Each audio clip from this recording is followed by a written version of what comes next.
I'm Jesse. I'm here at Samovar Tea Lounge today in our Sand Valley location. And I'm Tynan from Tynan.net at my second home, Samovar. And we're here today to talk about tea, but specifically tea and tea bags and whole leaf tea.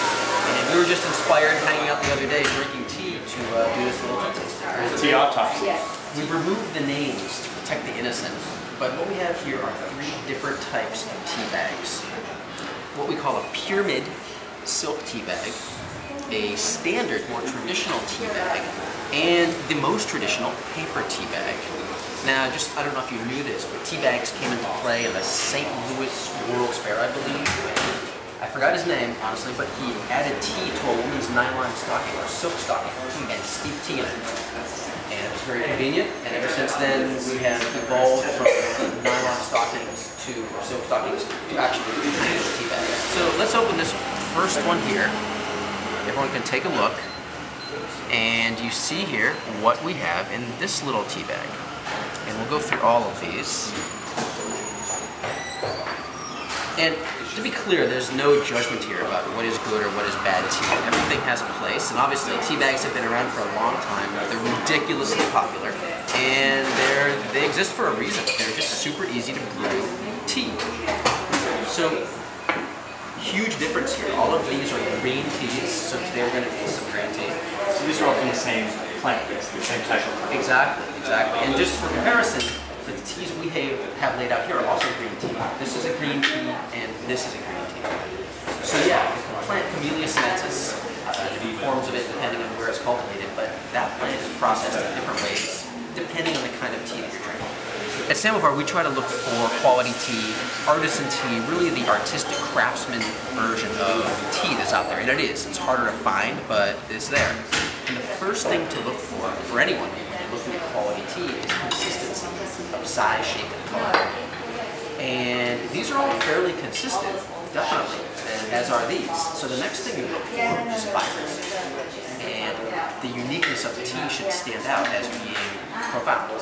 So this tea here, for example, with our cookie tea, steamed twig and leaf, is very vibrant, rich green. Teas that are older, a little bit like I see in these bags, are more faded and a little more washed out. And one of the things with tea bags, the challenge is that you don't really know how old it is.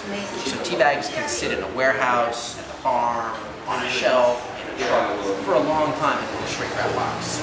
And what you get is potentially older tea. And from my perspective, I like to go to the farmer's market, having heirloom tomatoes in the summertime, seasonal vegetables.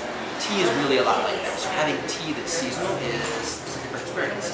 So, next one here is, looks like there's corn flowers in there, which really have no flavor whatsoever. We've used them in some blends as well. They look nice and add some visual diversity. Pretty consistent. To me, it's a little bit washed out color. What do you smell anything in there? Yeah, it smells like fruity, like not like tea really, but. Which is interesting. Like it smells to me like a potpourri. Yeah, I assume that was the flower. Or if you close your eyes, it might go in your underwear. Yeah, it's not the flowers at all. And so when you have a tea like that, there's no fruit in there. I see no chunks, no flowers, other than the corn flowers, which have no taste to them. So that means that there was some kind of flavoring added to it. This one here looks, I think we thought it was a green tea, but in effect, I believe it's lemongrass. You smell it? Yeah, I think you're right. Yeah, it's pretty faint, which is the other thing. It's hard to keep, again, fresh lemongrass or even freshly dried would be a lot more intense aroma. And it's hard to have that kind of strong flavor when you have tea bags, which is why often they chop it up smaller than it needs to be, or use lower grade because you're not infusing them the same way. But that would be the overview of it. So let's brew these and see how they look. We have here, these are traditionally oolong teapots, but we like to use them for tea tastings, and they brew a little concentrated flavor. They brew it pretty quickly. So that's the whole bag right there. That's the whole bag. And so let's see here.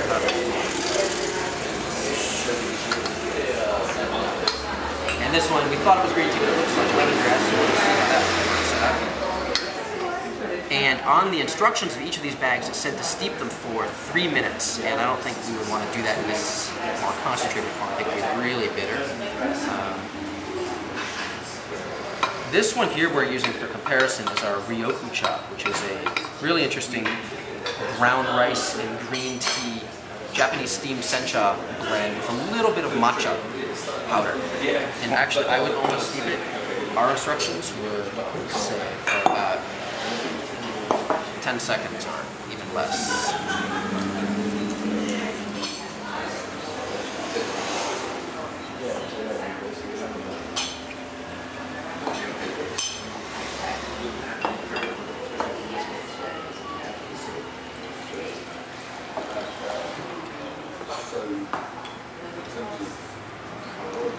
Now, let us taste and see.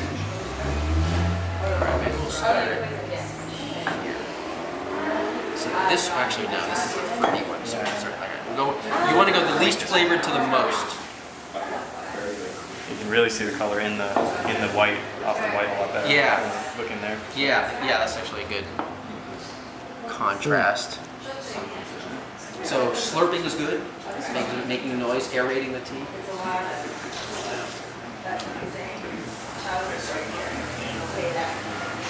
And this is what I remember from when I first got into tea. This is that. Yeah, It tastes a little bit like hay, but this a little bit of grassy. this doesn't taste like hay. Yeah, it just tastes like a little bit of grass. Alright, here is the flavored one. We'll see how this one. That's pretty yellow. Similar, yellowish. But if you look, actually, you see a lot of little particles in there, and it's, you know, not ideal.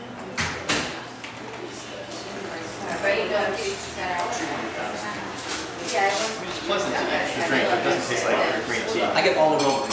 Yeah. I mean, it tastes sort of like those weird candy canes that aren't red and white, you know, like multicolored ones. That's what it reminds me of. Yeah, or like you're just gonna breath freshening. Yeah. So very fruity, super floral aroma. It's all spirits in your nose. Which is how I think. I'm kind of excited to try this one actually. Yeah. It smells really good. It looks very hydrating or something.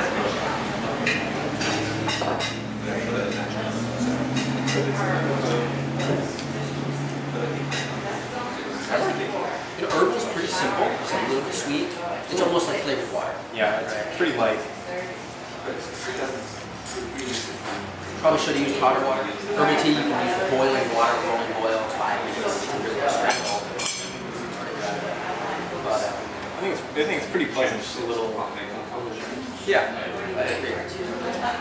It's almost unreal how green this tea is. Yeah, I brought a friend here. He calls it ectoplasm. Yeah, it does look Just almost that pure green. kryptonite or something like that.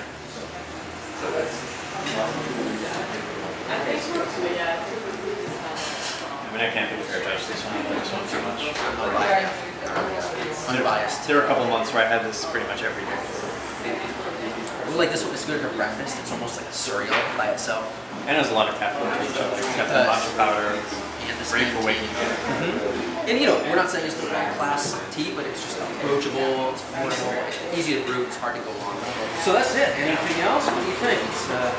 That's it. I mean, I think I wish we had taste-o-vision, but like personally getting to do it side by side in bags, really you can see such a big difference.